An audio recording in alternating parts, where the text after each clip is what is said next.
un pasito más.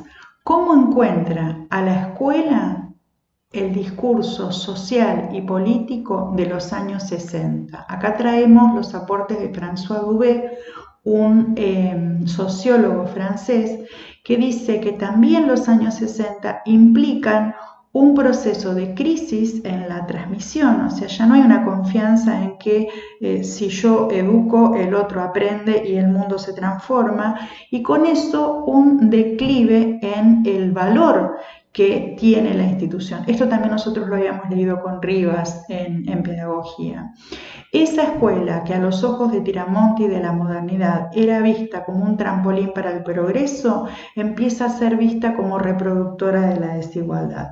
No logró aquello que traía como promesa, que era llevarnos a cumplir los ideales de la Revolución Francesa: igualdad, libertad, fraternidad.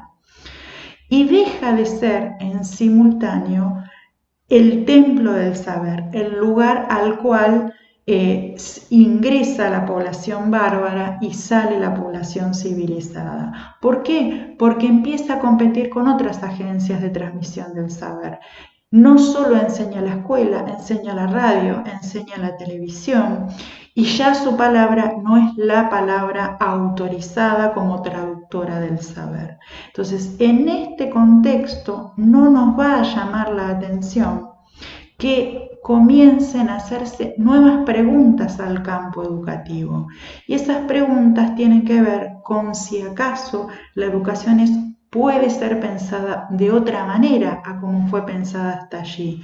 Ya había conseguido lo que se había propuesto Sarmiento, generar el yo argentino, pero no habíamos logrado todavía la suficiente progreso económico. Y esta es la pregunta de este momento.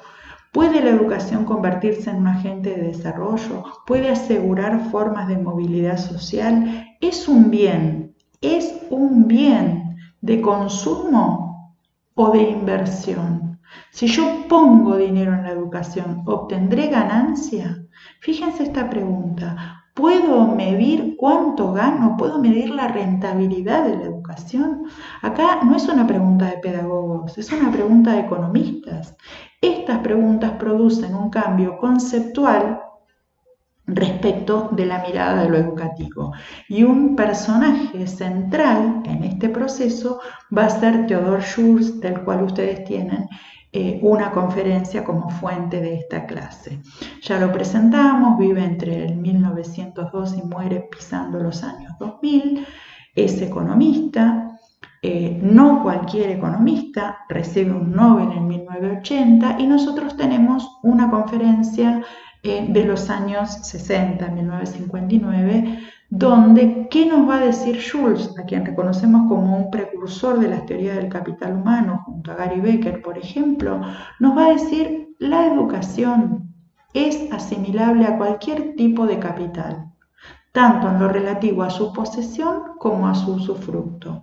Yo tengo un auto, tengo un terreno, tengo un título. El auto lo puedo decir es mi auto, lo puedo reconocer como mío, como posesión, pero también como usufructo. Yo puedo ese auto transformarlo en taxi y obtener ganancia, y este título también lo puedo pensar en clave de camino para obtener ganancia. De aquí que puedo entender la educación como una inversión susceptible de cálculo y rentabilidad.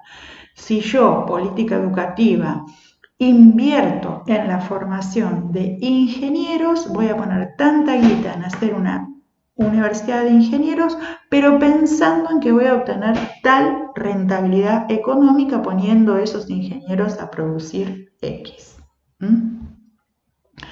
Las teorías del capital humano tienen como premisa central que el desarrollo económico de una nación, hacer de Argentina un país desarrollado, no depende solo de la acumulación de bienes, de capital y activos financieros, cuántos depósitos tengo en el Banco Central, sino también de la inversión en recursos humanos. ¿Qué y cómo y a quiénes va a formar el país para ser un país desarrollado?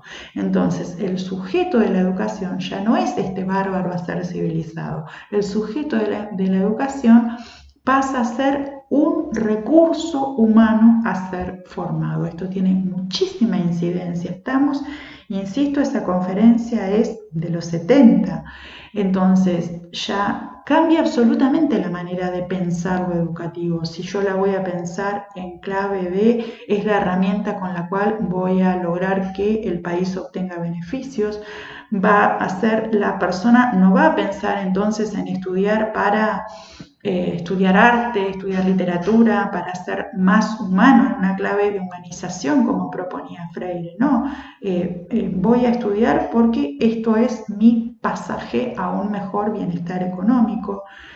¿Qué se va a enseñar? No va a estar entonces medido en clave de próceres historia, sino en clave de inglés computación como ingreso al mercado laboral que necesito, y el éxito o el fracaso va a estar medido en clave de cuánto te esforzaste para.